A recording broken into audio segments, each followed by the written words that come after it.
नमस्कार, times of Swaraj में आप सबों का स्वागत है और मैं हूं संतोष सिंह। आपको याद है ना कि पाठक के आने के बाद मैंने कहा था कि अभी खेला होगा, अब तो खेला शुरू होगा। तो ये जो खेला सब हो रहा है ना, ये तो सिर्फ ट्रेलर है, कास्टिंग। अब नया एगो शब्द आया है, टीजर, 40-50 सेकंड का। कहिए टीजरे है, अभी ट्रेलर भी नहीं आया है। अभी ट्रेलर आना बाकी है, तब फिल्म आएगा।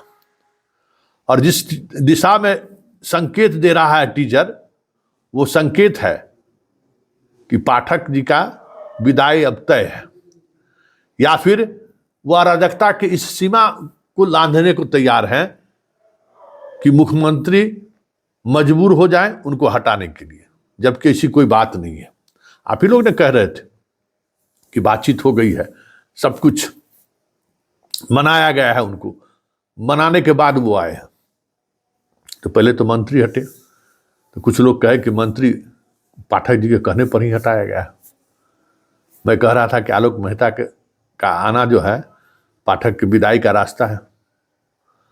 आज जब चार्ज ग्रहण करने के लिए आया आलोक मेहता, उस समय ये चीज़ें बहुत ही आसानी से ऑब्जर्व भी कर लिया गया कि क्या हो रहा है और क्या होने वाला है।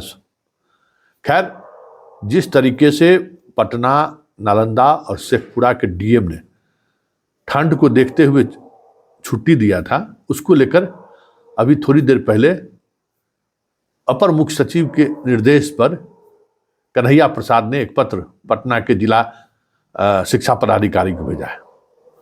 उस पत्र का मजमून यही है कि आप स्कूल खोल दीजिए, आप उनकी बात नहीं मानिए।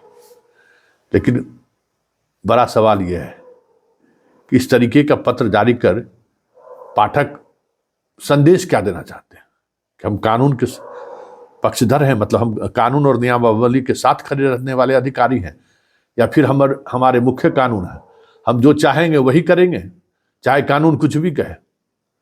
कोई जिला अधिकारी 144 के तहत कोई निर्णय लेता है तो इस निर्णय के लिए उन्हें मुख्यमंत्री, चीफ सेक्रेटरी, डीजीपी से भी अनुमति लेने की जरूरत नहीं है।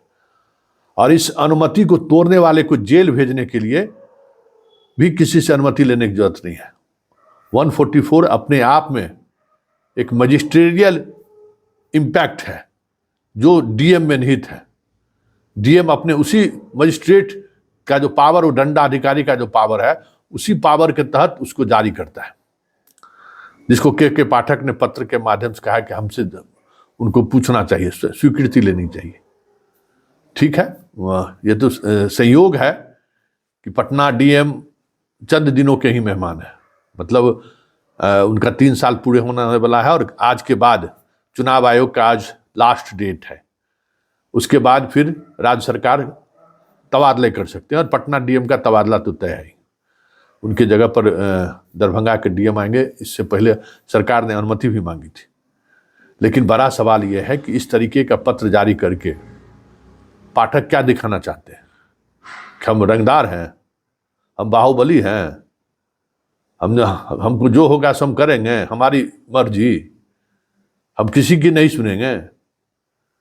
तो ये तय मानिए कि इस तरीके से अगर फैसला लीजिएगा तो एक दिन आपके अपने ही विभाग के लोग इसी तरीके से आपके आदेश की धज्जियां उड़ा दें पत्र के माध्यम से, तो कोई बड़ी बात नहीं होगी। याद रखिएगा पाठक जी, हम कह रहे हैं, जिस अराजकता की तरफ, प्रशासनिक अराजकता की तरफ राज्य को आप धकेल रहे हैं ना, कि मुख्य कानून है, तो ये आप समझ लीजिए कि आईएएस अधिकारियों के बीच पहली बार इस तरीके की चीजें हम देखने को मिला है। आईजी, डीआईजी, आईजी, एसपी, ये सब तो चलता रहता है। पुलिस महकमों में खूब ये प्रैक्टिस है। एसपी आईजी से लड़ जाएगा, आईजी किसी एसपी को टारगेट ले लिया तो किसी थानेदार को सस्पेंड कर देगा, एसपी उसका डीओ नहीं करेगा, चल रहा है कसमकस।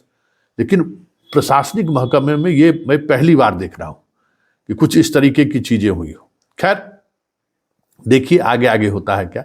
लेकिन इस तरीके के पत्राचार से साफ प्रदीक्षित हो रहा है कि पाठक पूरी व्यवस्था को उस अराजकता की तरफ धकेलने में लगे हुए हैं जिस अराजकता की परिणति उनकी विदाई है।